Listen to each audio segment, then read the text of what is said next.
وصفة اليوم أورزو بالطماط المجفف. أجهز الأغراض، طبعا كل المقادير راح أكتبها لكم تحت البوست، بس نحب نجهز أغراضنا قبل لا نبتدي.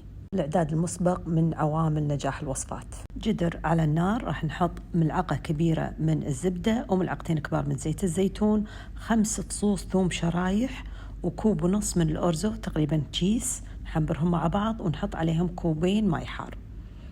خليهم لما يستوون، ممكن طبعا قابل لزيادة الماء، نحط عليه ملح فلفل أسود. بعد ما يستوي الأورزو راح نحط كوب من كريمة الطبخ.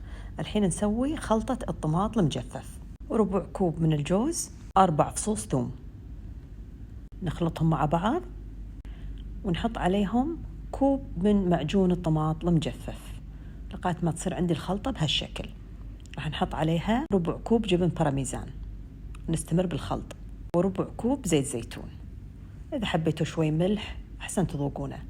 راح نضيف خلطة الطماط المجفف على الأورزو اللي استوى ونخلطه مع بعض، نستمر بالخلط، ونضيف كذلك شوي من كريمة الطبخ، وكذي يصير عندنا أحلى أورزو بالطماط المجفف. راح يعجبكم وايد، لذيذ. بالعافية.